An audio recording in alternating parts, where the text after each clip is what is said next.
Today's video is very special because I'm gonna talk to my past self. I found an old video from 8 years ago asking, how do you forgive the right way?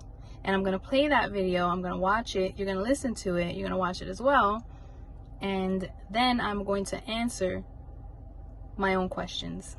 How do you forgive someone who is not sorry? Who makes it difficult for you? Who just adds on to your pain? How do you forgive someone who is not trying to make it up to you? Who is not making it easy for you? Who is just not sorry? You know, and even if they, let's say they are sorry, they don't act like they're sorry. How does a person let go when they're still angry and they're still bitter and they're still crying? How does somebody forgive that person who just adds on to your pain rather than making it better, and who just continues to open up those scars that have yet to heal? So yeah, how does someone forgive the right way?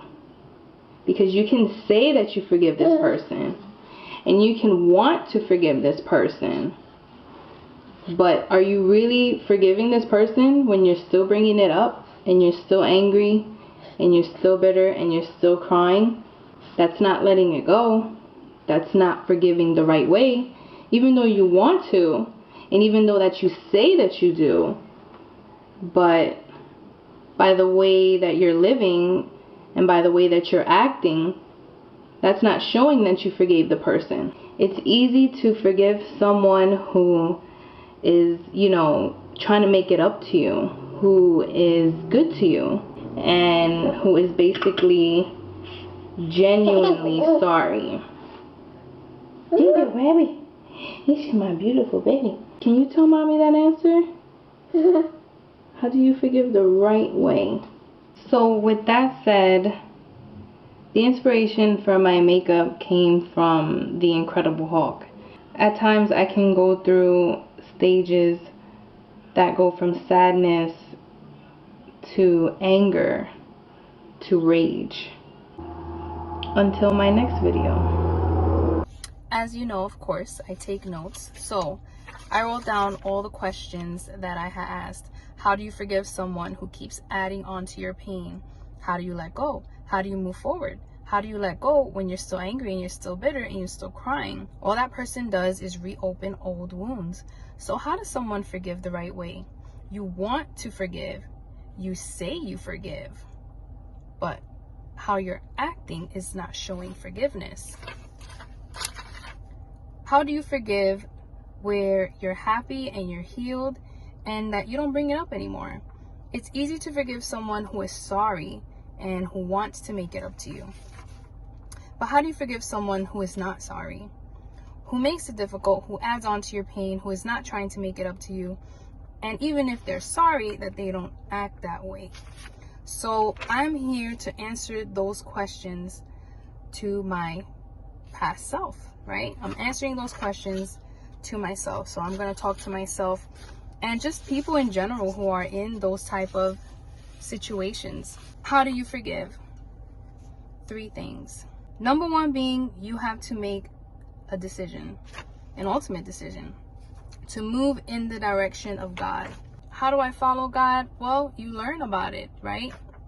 You read the word, you find a ministry, which leads me to Numbers 2 and 3, ministry and deliverance. You need a ministry so that you can learn and understand about deliverance, and so that you can be ready for deliverance, because with deliverance comes the healing process. You don't know how to forgive because you're still so broken, and you need to heal, and you need to know what it is. You need to know what it is to heal, how to heal. Okay, healing takes place, it takes time, it's a process, it's not overnight. It's a slow process, but if done the right way, it is successful. The right way meaning if done with God. If a person is opening up old wounds, okay, it is because you are allowing them to. You're allowing them in your life to be able to do that to you, to have the power to hurt you, because you shouldn't be in that relationship. You shouldn't be in a back and forth relationship. You should be over and done with that relationship. Of course, it's easier said than done, and that's why you need the Lord with you to give you that strength, to give you that healing, the strength, the understanding, and the maturity as well. So you need God to give you the strength to be able to do that. So that person that you're talking about also needs healing as well. If they continue to do those things to you, they also need healing. So how can this person make it up to you? That was the question, right? You are expecting too much from this person who is living of the world. He wouldn't know how to make it up to you. He's not led by God. Most likely that person is broken in their own way as well. This person that keeps hurting you probably is hurting you because they're hurt and they're angry, or simply because they're just living a sinful life. They may be hurting you intentionally, and also they may be hurting you unintentionally.